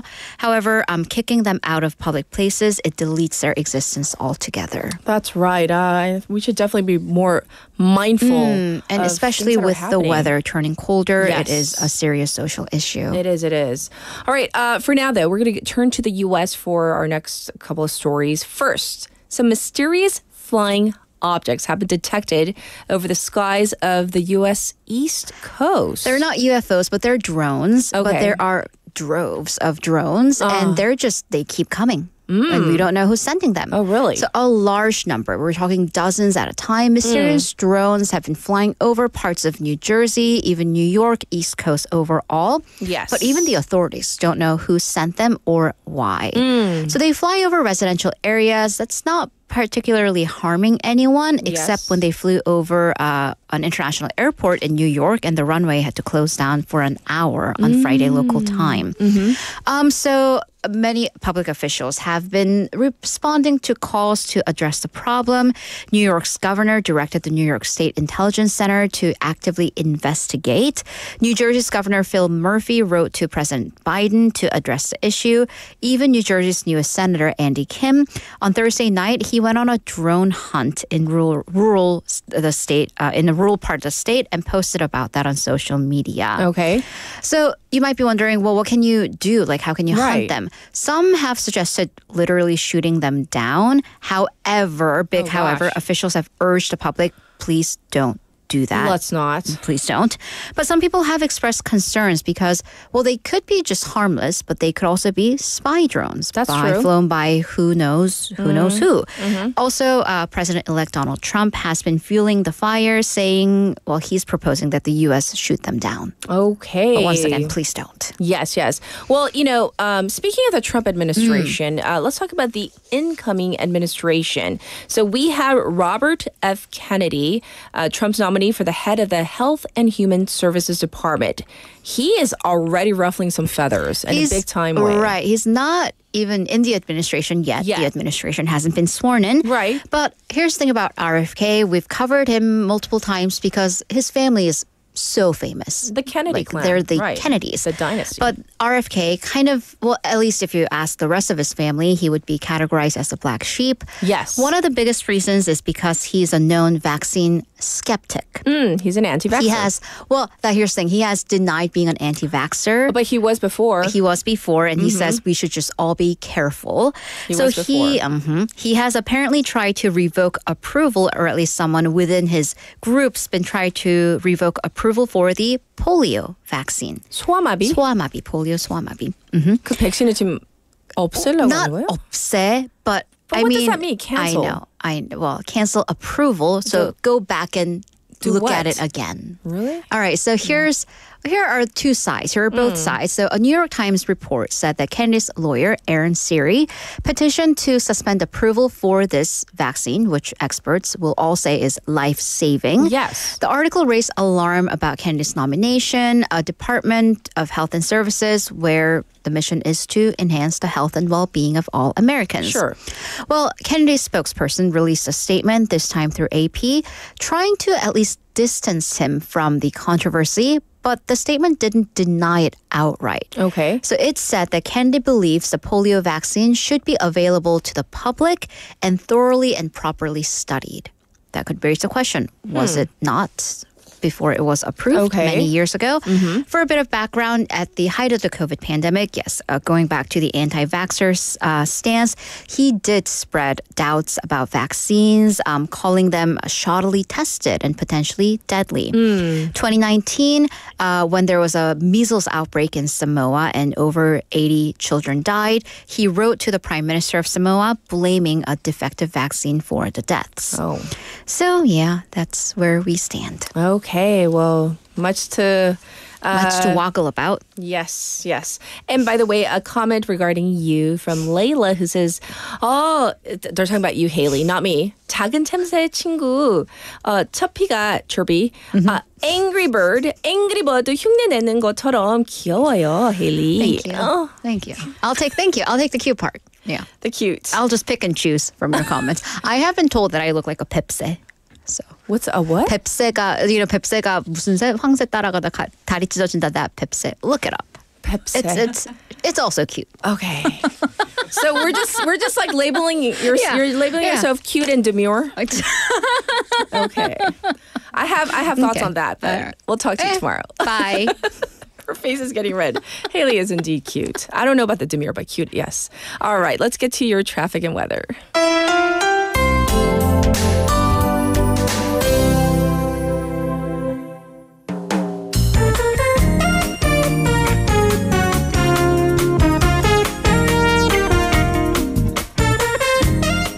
It is now time for your traffic update. It is now 8:19. Here it is. There is congestion detected on Mandok-daero from the Mandok intersection to Mandok Cathedral.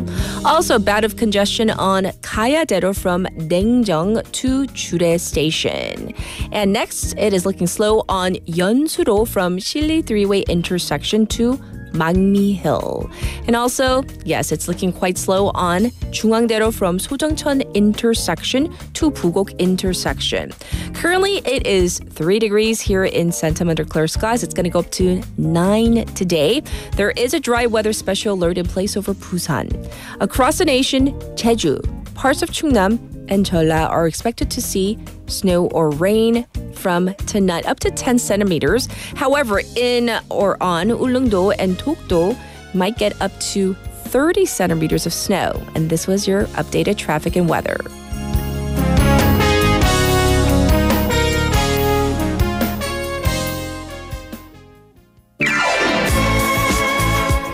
And this is Dancing Queen by ABBA. So all of you can dance.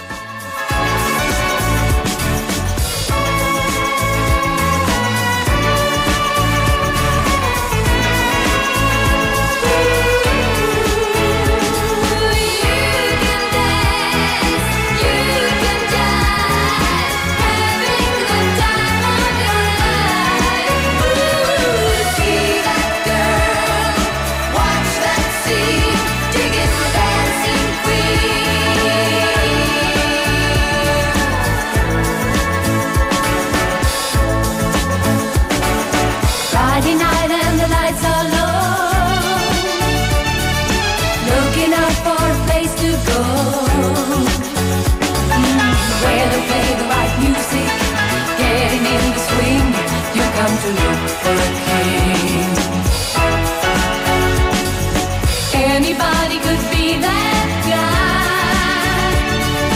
Night is young and the music's high. With a bit of rock music, everything's fine. You're in the mood for a dance. And when you get the chance, you are the dancing queen. Young and sweet, only 17. Dancing queen, feel the beat from the tambourine. You can dance, you can jive, having the time of your life. Ooh, see that girl, watch that scene, digging the dancing queen.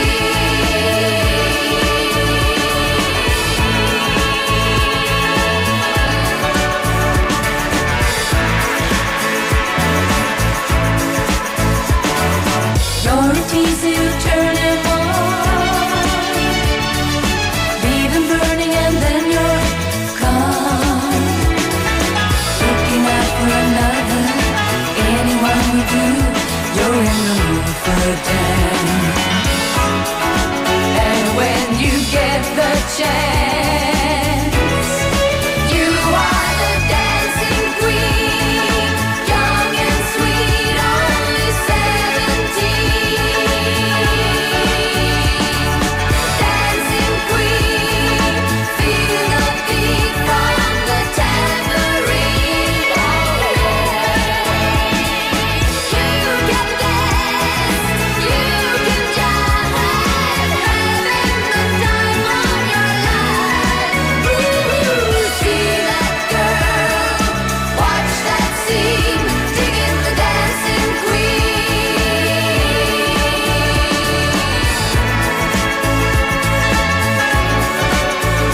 Digging the dancing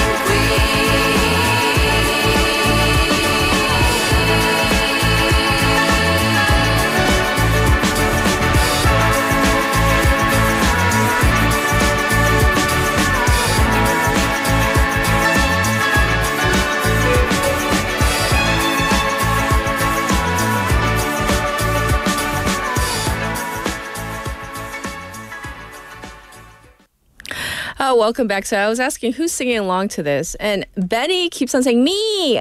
Dang, I have a good singing voice. We can't verify that, Benny. Just like we can't verify if certain people are demure or not. We just don't know unless we hear your voice. So one of these days, we're going to have to hear your voice. And in terms of the text topic, what we've been talking about, the rules, where is this? I saw this just a little bit ago. Oh, Drift Monkey says, I would implement a law that all PD teams require a microphone and a small camera. And they would be at the top right of the screen. I agree. At least, okay, maybe not the camera. 그거는 너무 부담스러울 수 있으니까 그 마이크 살짝 달았으면 좋겠지. Because you guys have to hear her responses. Sometimes like she snorts.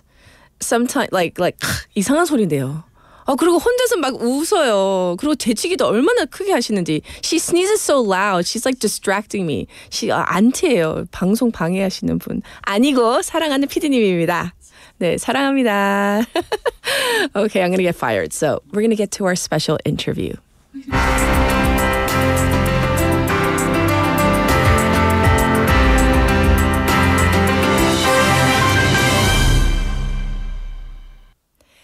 today's topic for a special interview is birthright citizenship, which experts seem to say is guaranteed by the 14th Amendment of the U.S. Constitution, granting citizenship to anyone born in the country. So this principle has faced renewed attention as President-elect Donald Trump vows to challenge this during his second term, claiming that it has been misinterpreted. So his proposed executive order aims to exclude children of undocumented immigrants from automatic citizenship, sparking debates about its legal and historical significance. So we're going to find out more today from Professor Paul Gowder. He's a professor of law at Northwestern University. Let's say hi to him. Hi, thanks for joining us. Such a pleasure to be here. I was definitely singing along to Dancing Queen. Oh, and were you singing well, Professor? Oh, absolutely not. At least we're honest. I love that. Thank you for your honesty. Our first question is this, though. If you could explain what the 14th Amendment is and says, so we need a better historical context so we can understand this whole birthright citizenship issue. Absolutely. So after the U.S. Civil War in the middle of the 19th century, there were three amendments known as Reconstruction Amendments. And the idea essentially was to erase, of course, the great evil of slavery from our laws. And so the 13th Amendment abolished slavery. The 15th Amendment said you can't discriminate in the right to vote on account of race. And the 14th Amendment, the one that we're talking about, is really, in a lot of ways, it's the most important amendment of the U.S. Constitution. It has all of the really key rules about things like treating people equally and, supplying legal process to people. It is where we get a lot of fundamental rights from. But at the very beginning, it says all people who are born in the United States and under the jurisdiction thereof as citizens. And the reason for that is at the end of the Civil War, a lot of people wanted to essentially deport the freed people. People had been freed from slavery, but they hadn't been treated as citizens. And so there was a big debate. Are they going to be settled somewhere else, or are they going to be integrated into U.S. society? And the 14th Amendment represents the decision that was made to say they're entitled to citizenship. Yes. And so this whole idea of this birthright citizenship, just to reiterate, because I know in many countries this does not exist. So just to reiterate, it means that if anyone born in the United States or in a U.S. territory, that if they're born there, they automatically become an American citizen, correct? Exactly. And there are a couple of traditional, really narrow exceptions, mostly for children of diplomats and a few other similar, children and military invaders in wartime. The U.S. has a couple of specialized ones, but these are really old, well-established exceptions. Yes. Well, thanks for explaining and clarifying, Professor. Also, there's an important Supreme Court case, the U.S. v. Wong Kim Ark, back from 1898, if I'm not mistaken. That's right. It pertains to this whole birthright citizenship. So can we talk about this? Absolutely. So, and I always feel bad when I'm explaining U.S. law to folks abroad, because I feel like I have to put a lot of apologies in for our history. So that case, one of the many bits of just egregious racism in U.S. history. That case comes out of our Chinese exclusion era, where, people at the border, there was a law saying that Chinese people weren't to be admitted. And so Wong Kim Ark was a person of Chinese descent. His parents had lived in the country before that law. He was born in San Francisco. He went to visit family in China and came back, and they tried to stop him at the border. And the claim was, he wasn't a citizen like his parents. The claim was, had allegiance to China, not to the U.S. And so he couldn't be a U.S. citizen. And the Supreme Court essentially said, guys, read the Constitution. It's right in there. The Supreme Court said that actually this understanding of what the 14th Amendment means, it comes from hundreds of years of legal history, even at the time time. So it was drawn from an English case from the 17th century where they explained the language that ended up in the 14th Amendment to mean, as I said, basically everybody except for these narrow traditional exceptions. Yes, yes. Well, now we fast forward to today, and, I'm just going to quote from an interview from Meet the Press recently where President-elect Donald Trump has said he absolutely plans to halt birthright citizenship once in office. Quote, "We're going to end it because it's ridiculous." You're shaking your head no, but that's I'm just quoting. Quoting what he said. Yeah. Right. So that's what he has said. Is he going to be able to actually propose this executive order? And what's going to happen? So I'll tell you what the law says, then I'll tell you my worries. So the law is clear. Like, he cannot end birthright citizenship by executive order, full stop. Okay. There is no serious argument, no serious legal argument to the contrary. There are a bunch of non-serious legal arguments. People have tried. There's one judge on the Fifth Circuit, which is an appellate court in Texas, that seems to think that he can just declare undocumented immigrants invaders, which again, that's frankly, that's insane. And so there's just, the way that this is likely to play out if the courts are actually faithful to the Constitution is, Trump will issue his order. Yes. He'll attempt to deport the U.S. citizen child of undocumented immigrants along with their parents. That'll get challenged in the courts, and the courts will say, absolutely not. This child is a U.S. citizen, go away. Now, my concern is that our courts right now are, how shall I put this gently, not in a good place. There's a lot of, I think, justified concern about the willingness, especially of the Supreme Court, to maintain what I think of as a sort of sincere and honest fidelity to the Constitution in the face of political pressure. And so I hope that's how it plays out. Yes, but we will have to see.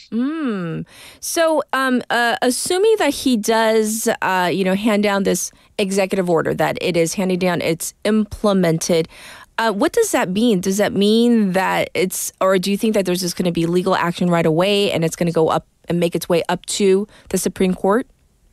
Oh, absolutely. It may not make its way up to the Supreme Court. The fact of the matter is that the Wong Kim Ark case is really clear. It's been governing precedent for 1.25 centuries. It's not, there's no ambiguity in this. And so it may be that the lower courts just dispose of this and the Supreme Court refuses to hear it. But it will absolutely immediately get challenged if he does it. Well, I want to turn our attention to Congress, the legislative branch, obviously, in the United States. Could Congress pass legislation to end birthright citizenship, in support of what President-elect Trump is saying? Or is this a moot point? Absolutely not. Congress could propose a constitutional amendment, but that constitutional amendment would still have to be ratified by a supermajority of the states, and that's highly unlikely. And so this whole idea of birthright citizenship, how many children or people are we talking about that might be affected by this? Because we don't have a number in our head. I don't really have a number in my head either. Part of the problem is that it's not super clear what even time frame we're talking about, right? Sure. So this actually comes up in my head, because like I said, there's a judge in Texas who thinks that Trump could just call sort of current efforts to immigrate to the U.S. without papers an invasion and try to get in one of those exceptions then. But current is one thing, but we're talking about people in many cases who've lived in this country for years and decades.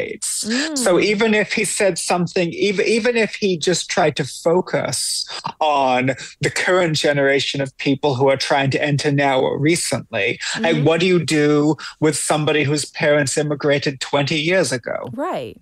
Yes. Indeed, questions that I guess that need to be answered. We have a question from one of our listeners, Leslie, who is in Colorado. She's American.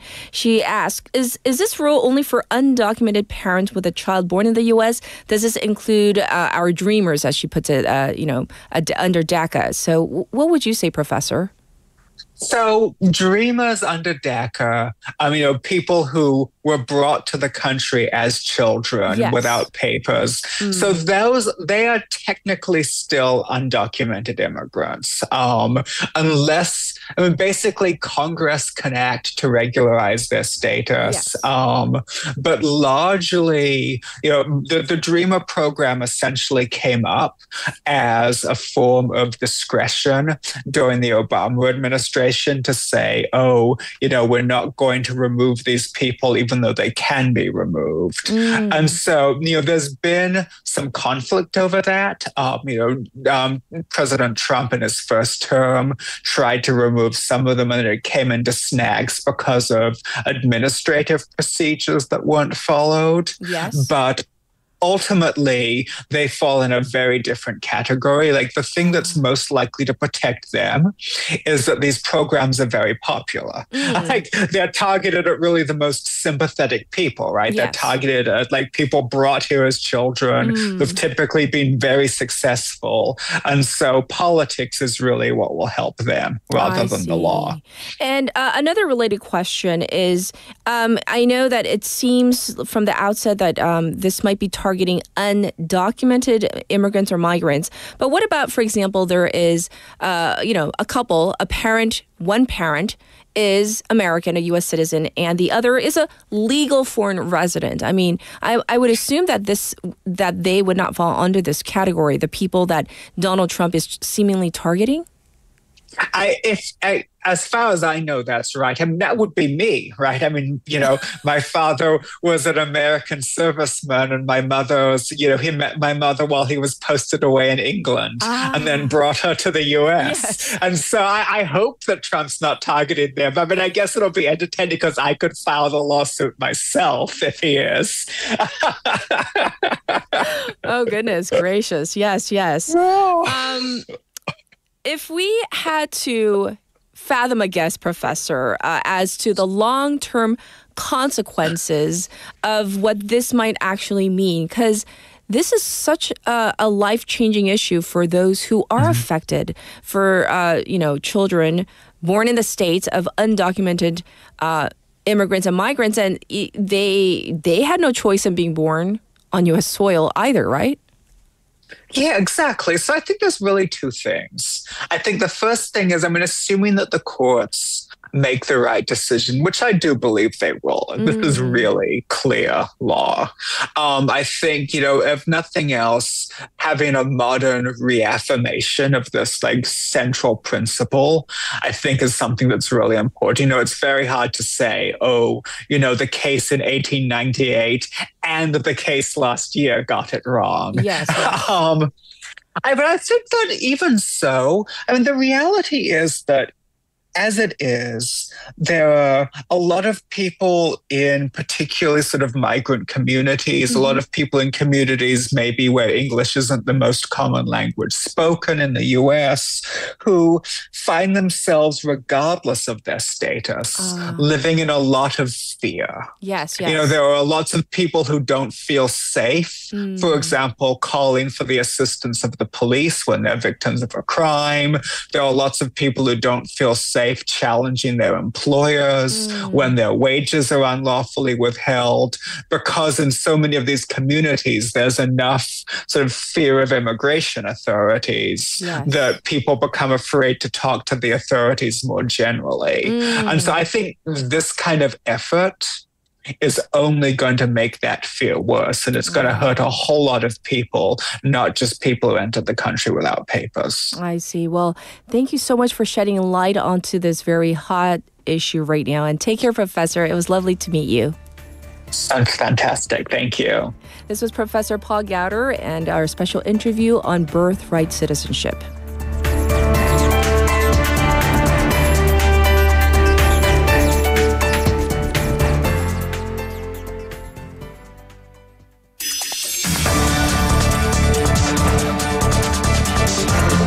Get your local up-to-date news from Korea and abroad right here on Morning Wave in Busan with Catherine.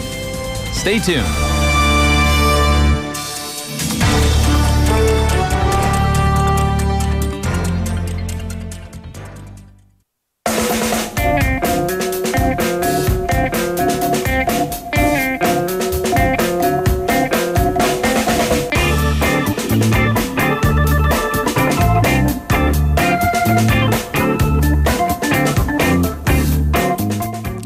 It is now time for Bonnie and the health of the people. Good morning, good morning. The choir. I call them the choir. Preaching to the choir. Yes. They are ready. They love your segment. And this is like pure 100% complimentary, of course. All compliments. I'm so excited. Thank you, Yes, guys. how are you? I'm doing well. Thank you. Hey, so our text topic today is this. If you could implement a new law or rule, whether it's in your family, in your household, or for the world, what would it be? Okay, well, related to she's health getting and the serious. wellness. Oh, no, I have one. Okay. I would make pesticides, chemicals illegal for all of our produce. And I would make people buy local. Oh, you you have to buy cannot local. import, export produce. And I'll tell you, environmentally, there are a lot of benefits to this, but also it makes people eat local and what is in season. And that is actually what's best for your body. Okay. So I think, inadvertently, it actually would do everybody a lot of benefit, even though you would have to have willpower and not having like an orange when you really want an orange if it's Or not like in a season. mango. I know. But you can freeze fruit, you can freeze things in season. But I think that would eliminate a lot of diseases that we have and problems in the environment. So, All right. And I would make everybody dance every day. Dance. We need a mic on our producer. I'm telling you, she's like keeling over from laughter. Like a dance. What a I fun would role be would okay that be, with that. though. Yeah, I would be okay with that. Is that what we're talking about today? Yeah, we're talking about in dancing. connection to the topic today. What a fun rule would that be? You Everybody guys? has to dance. Yes, every day. I love it. Every day. Yes. Because dancing has so many benefits. Okay. It is not just fun, but also really good for you mentally, physically, emotionally, and psychologically. I agree. And I want to ask you, when's the last time you danced? Yesterday. Oh, really? Yeah. Freely? Where? In my home. By yourself? Or with your family? With number 3. Oh, that is wonderful. It was a TV program, but the BG, we're like, we like this too. Oh, and we yes. just started. We have dance parties all the time. Great. Not lying, all the time. Well, that's why you guys are so healthy. It's just, it's a stress reliever. Yes, it is. Yes. And I think as adults, we don't get as many chances to kind of dance freely.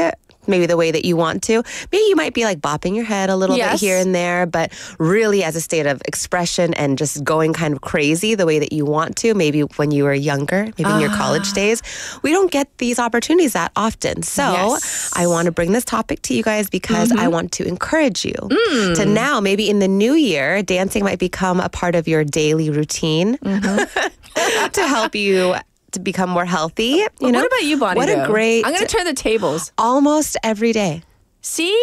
At my house, when I'm cooking, especially, I'll put on songs that I love, or if I'm cleaning the house, it motivates me to kind of get up and move. I do too. And then every time my roommate passes by, he's like chuckling, like, like she's doing that again. Like, but see, you're making him happy too, right? So it's like all around benefits everybody. Yes. But I'll go through, I always want to bring you guys the actual facts, but I'll bring you through all the wonderful benefits that dancing brings to your life. And obviously the first is physical. Yes. So regular movement increases your flexibility, strength, your endurance. It's really great for your heart because it increases your heart rate, but it doesn't increase it too much. It's a safe amount for everybody. It's good for your bone density. And the Department of Health says that you should get 2.5 to 5 hours of moderately intense exercise a week. So this is moderately intense? Yeah. It can be, right? Yes, because it does kind of bring up your heart rate. And how fun is it? So would you rather run for 2.5 to 5 hours a week, or would you rather dance? Dance. Right? Dance, of course. Dancing also enhances your motor skills and your physical coordination and balance. And I'll tell you why this is so important, especially as we get older. Okay. Most people in their older age their injuries come from everyday things like walking. Yes, walking, coming that's down true. off of a stair, off of a curb, reaching behind you to get something. Right. So your balance is so important as you get older because it can prevent really serious injury. That's So your true. serious injuries aren't from like running really fast and playing, football and damaging your hip. It's really just from walking, from getting from one place to the other. Maybe you kind of like roll your ankle and it causes you to fall and causes you to break your hip. So most intense bad injuries come from that. But if you have great balance, you can usually save yourself from a bad fall.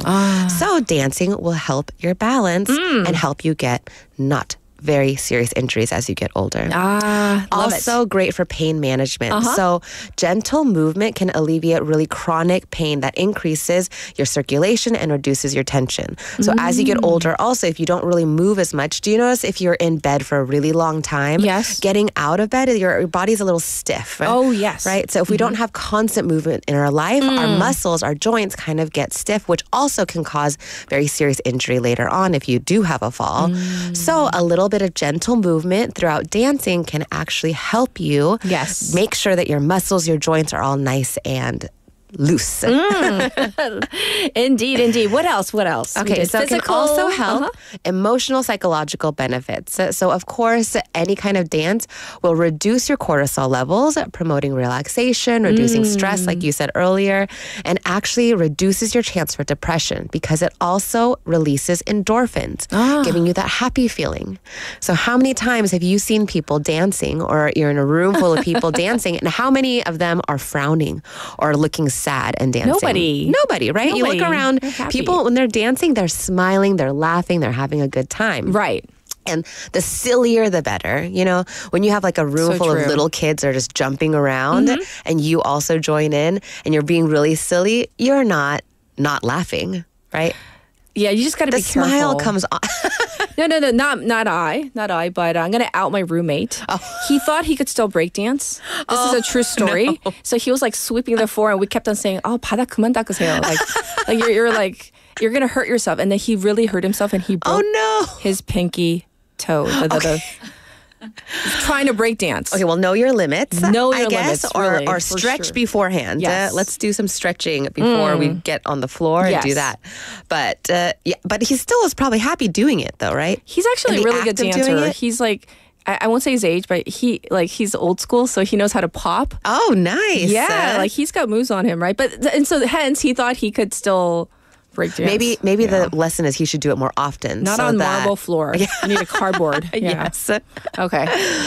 So we actually can call dance a kind of therapy as well. Therapy. So not just like a fun activity, but really to help people, and especially for people that are recovering from trauma, it can actually help them reconnect with their bodies in a positive, non-threatening way and really help them recover from deep trauma as well. Yes. So dance also provides a safe outlet for expressing your emotions, and sometimes this is hard to do, especially for adults.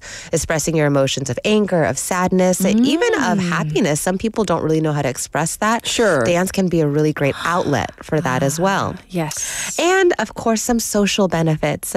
So if you go out with a group and you're around a lot of people, it increases your connections with people and it fosters this community sense.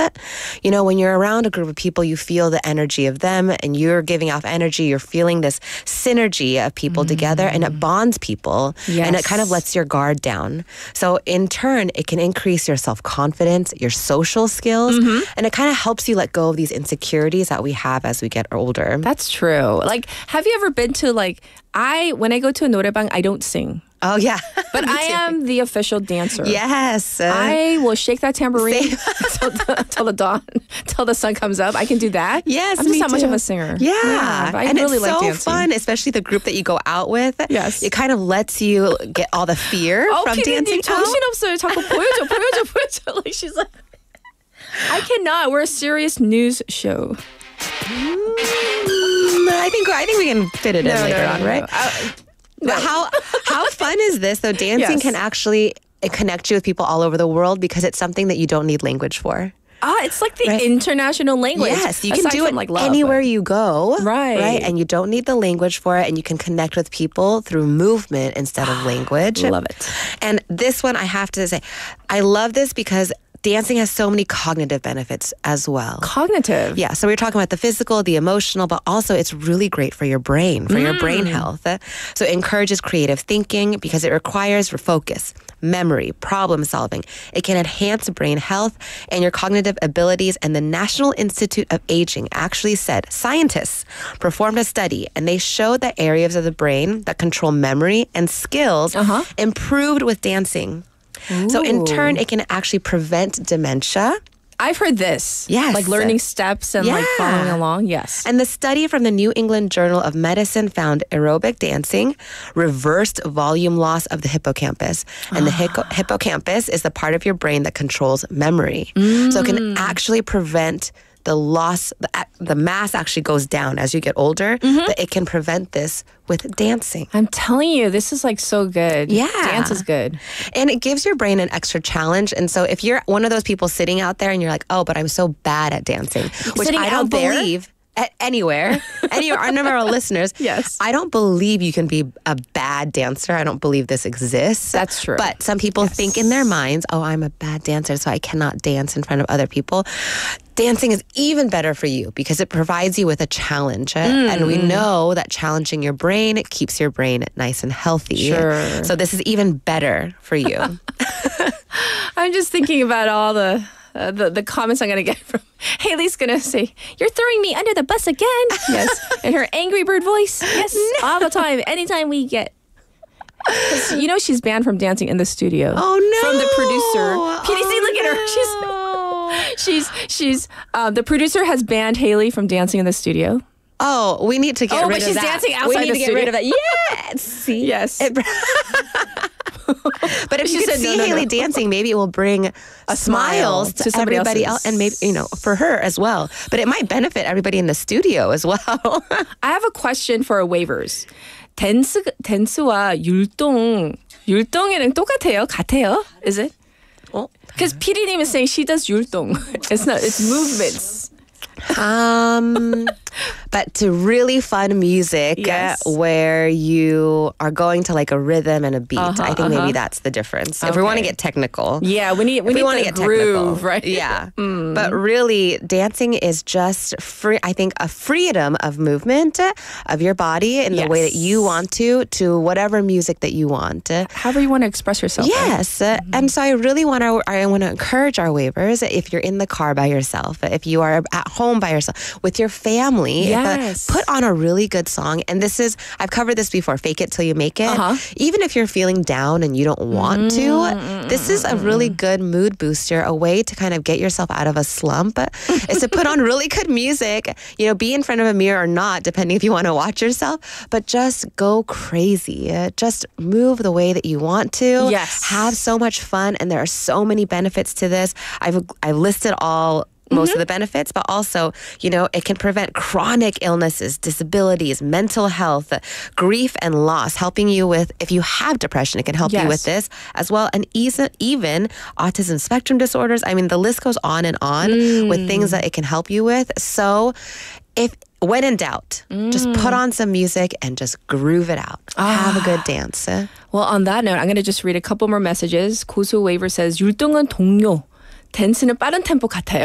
Like they're trying to tell me the difference between movements. And it can be some low tempo movements. too. Yes. So thank you so much for bringing this to our attention. I think everybody is going to fit in a little bit of dance today. How about hope that? so. Just a little bit. Yeah. All right. Do it, everybody, in your car. Yay. Go now. Yes. Well, we're going to check in with you next week. Thank you, Bonnie. You're welcome. All right. So maybe this will get your dance, the juices flowing. So enjoy this song and join us again tomorrow. This is Toxic by Britney Spears. Bye, everybody. I'm calling. A guy like you should wear a warning. It's dangerous. I'm falling. There's no escape. I can't wait. I need a hit. Baby, give me it. You're dangerous. I'm loving it. Too high, can't come down. Losing my head, spinning round and round.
BeFM 부산영어방송.